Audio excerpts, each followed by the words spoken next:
15 phrases, 3 different situations, 0 hesitation. Practice them, write them down, come back to this video. There are 3 conversations that happen at every workplace, and 90% of professionals completely fall apart the moment they face them. Not because they lack skill, but because nobody taught them what to say. Today, that changes forever, because by the end of this video, you will have the exact phrases to handle all these 3 situations with total confidence and 0 hesitation. Now, there are 3 situations, and for each, I'm going to give you 5 powerful phrases for each of these 3 difficult professional conversations: asking for help, saying no, and handling rejection. Every phrase comes with the exactly when to use it, 3 practical examples so that you can start using them starting today, not tomorrow, today. Hi, this is Bishal, Sarkar, India's highest paid public speaking coach with 16 years of experience coaching professionals and leaders at top companies including Microsoft, IBM, Google, Cisco. What I've seen is all the professionals who go to the top are not necessarily the smartest ones, but the people who know exactly what to say in the moment that matters the most. So I want you to pay close attention, especially to the phrase number 9, phrase number 5, and phrase number 14, because I'm going to show you exactly how these lines can save you professional relationships and career than any other phrases that I've ever taught. Most people will never think what to say, but the ones who do become unforgettable. So first of all, 5 power phrases when you're asking for help. When you're asking for help, the first phrase you should be using is, I would value your perspective on this. I would value your perspective on this. When to use it? Well, when you need guidance or input from a senior colleague or a mentor or a manager without sounding lost or incompetent. I think it's going to add value to you if I give you some examples. Am I right about it? So here are 3 quick examples. Number 1, I would value your perspective on this proposal before I present it to the client. I would value your perspective on how you handle that situation just the other day, or I would value your perspective on how you handle the situations in your earlier career. I would value your perspective on this, how you navigated this kind of challenges before. Make sense? That's the phrase number 1. Phrase number 2, I want to make sure I get this right. Can you help me with, see here the tonality is also important. Can you help me with, you don't say, can you help me with, can you help me with? Now, when do you use it? When asking for help on a task or project, it shows responsibility, ownership, not weakness. Because if you're a leader, this is very important for you to have the executive presence, not weakness. Some examples I can give you. I want to make sure I get this right. Can you help me with the final review? I want to get this right. Can you help me with this travel plan and which flight to choose? I want to make sure that I get this right. Can you help me understand the approval process? I want to make sure I get this right. Can you help me with the client's expectation and your experience with it, right? You're asking this question with the right tonality. Phrase number 3, you're the right person I should be speaking to about this. Now, when to use it? When you're approaching somebody for specific help, right? It makes them feel valued and chosen, and it makes it difficult for them to say no in that case. 3 quick examples. You're the right person I should be speaking to about this. Your experience in this area is exactly what I needed. You know, you're the right person I should be speaking to about money because you are somebody who has created wealth. I want some of your suggestions. You're the right person I should be speaking to about this strategy because you have really done this client acquisition strategy before,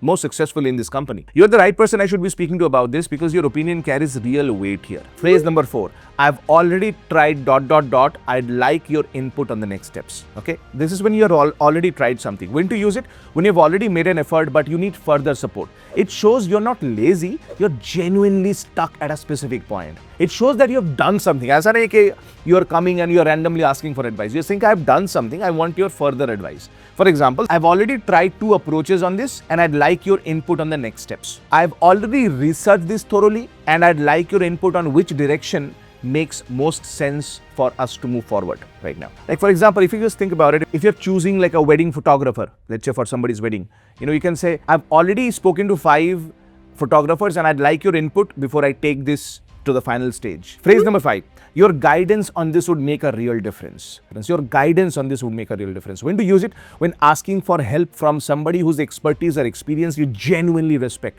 It is direct, it is confident and respectful all at once.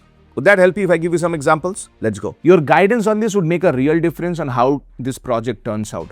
Your guidance on this conversation would make a real difference. I want to handle it the right way. By the way, we are only one conversation in. There are two more powerful ones coming. Before we go further, if you're really getting a lot of value from this and if you really want to amp up your communication skills, make sure you subscribe to this channel. Before we go further, if you're already writing this down, hit that subscribe right now. Turn on the bell icon, because every week I share phrases, strategies exactly like this to help you speak with confidence in every professional situation. So subscribe to the channel right now. All right, now we are coming to the 5 power phrases for saying no. Phrase number 1, I want to give you the attention it deserves. Right now, I can't do it. When to use it? When somebody asks for your time or effort, but your plate is already full. It shows respect for their request without overcommitting yourself. 2 quick examples. I want to give this the attention it deserves. Right now, I can't do this with the deadlines I'm managing. It's like the respect frame. I want to give this the attention it deserves. Let me come back to you next week when I'm fully committed, because right now my plate is already full. Phrase number 2, that's not something I'm able to prioritize right now. When to use it?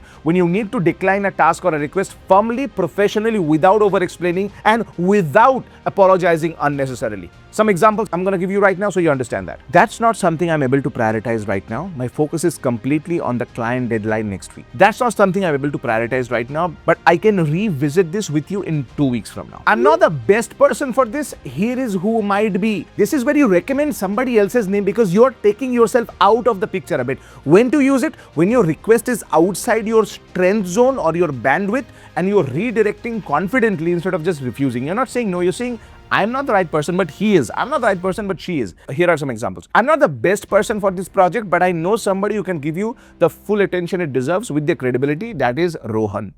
Okay, say it in such a manner so that Rohan doesn't feel that it came to me.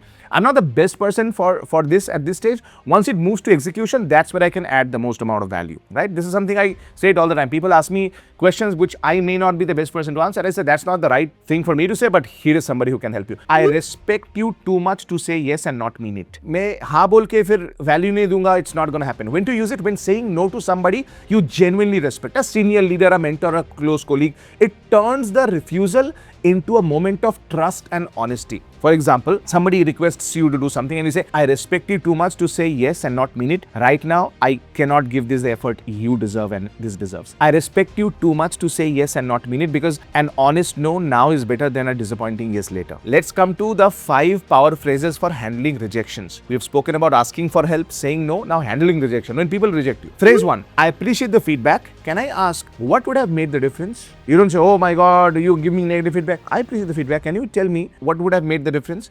You use it when you're rejected in an interview or a pitch or a proposal. Turn that rejection into a learning opportunity instantly. Don't take it personally, huh? Don't take it personally. Oh my God, no.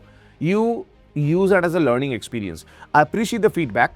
Can I ask what would have made the difference in our proposal? I appreciate the feedback. Can I ask what would have made the difference for the client to say yes? Like you're saying that that's the reason they said no. I thank you for letting me know that. What do you think I was missing? Can you give me some feedback? Or can you tell me what would have made the difference? Phrase 1. Phrase 2. I respect your decision. I would love to stay on your radar for the future. You use it when a client or an employer or a decision maker is saying no, but you keep the door open professionally without sounding desperate. Make sense to you? Let's look at some examples. I respect your decision and I would love to stay on your radar if some similar opportunity opens up down the line. I respect your decision and I'd love to stay on your radar because I genuinely believe we can create value together. क्या गलती करते लोग sometimes, when they hear a no, they just close the relationship, they burn the bridge. Don't do that. Phrase number 3. This outcome doesn't define my direction, it refines it. You use it when speaking to your team, you're speaking to a mentor, you're speaking to yourself after a major rejection. Reframe that situation with confidence and forward momentum. Turn the rejection into life's redirection.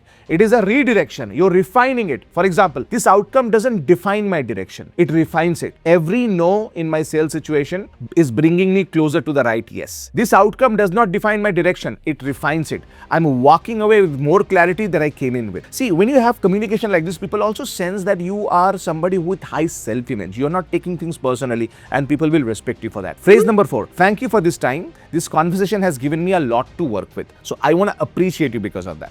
Okay, when to use it? When ending a conversation after rejection, leaving on a dignified professional note that makes you unforgettable for the right reasons. Here people know that you are not upset, you're not embarrassed, you're not rejected, you're taking it positively. For example, thank you for your time, this conversation has given me a lot to work with before our next interaction. Here you're also presupposing. In NLP it's called presupposition. You're telling them that there is going to be a next meeting. For example, thank you for your meeting, or thank you for your time, this conversation has given me a lot to work with and I truly value your honesty and your expertise. Phrase number 5, I'm going to take this and come back stronger. I'm going to take this and come back stronger. When to use it? When you want to close the rejection conversation with total confidence. Signal to the room that this setback only fuels your growth. Makes sense to you? Let me give you some examples. I'm going to take this experience and come back stronger in the next opportunity. I'm going to take this and come back stronger. Rejection has always been my best teacher, and your rejection today is like a vitamin for me. So thank you for that. Let me quickly recap everything on the screen right now. Let's go. First, conversation is asking for help. Phrase 1, I would value your perspective on this. Here you're asking without sounding lost. Phrase 2, I want to make sure I get this right. Can you help me with? Phrase 3, you're the right person I should be speaking to about this. Phrase 4, I've already tried so and so, and I'd like your input on the next step. Phrase 5, your guidance on this would make a real difference. Then conversation 2, saying no. Phrase 1, I want to give this the attention it deserves. Right now, I can't. Phrase 2, that's not something I'm able to prioritize right now. I'm not the best person for this. Here is who I might be. I respect you too much to say yes and not mean it. And then conversation number 3, which is handling rejection. Phrase 1, I appreciate the feedback. Can I ask what would have made the difference? Phrase 2, I respect your decision. I'd love to stay on the radar for future. Phrase 3, this outcome does not define my direction. It refines it. Phrase 4, thank you for your time. This conversation has given me a lot to work with. Phrase 5, I'm going to take this and come back stronger. So you can change your life forever. Listen, knowing the right words is just the beginning, but that's not the end. But if you want to go deeper, if you want to work on your tonality, your delivery, your body language, your confidence, what to say, how do you structure your points, that's why it's important that you learn how to command respect. And I'm doing a special masterclass called Speak Like a CEO. It's a 3-hour masterclass where I'm going to show you how to become a confident speaker, how to work with your vocal tonality, your body language, spontaneous speaking in real time. No recording, no theory, just direct practical transformation in the way you communicate, in the way you speak without waiting. And if that's exactly what you're looking for, there's a link below my team has given. You can see on the screen. If this video has given you at least 1 or 2 phrases that can help you a lot, subscribe to the channel right now. Hit that bell icon so you never miss any of the videos that we are actually uploading, because every single week we take a lot of effort from our team, does a lot of effort to make sure that you are improving. Every single week I share practical phrases, tips, techniques, hacks, ideas, shorts, live stream I'm going to do very soon, but you'll miss out on the live stream notification if you do not subscribe. Bishal Sarkar here, reminding you that public speaking is not about perfection, it's all about connection.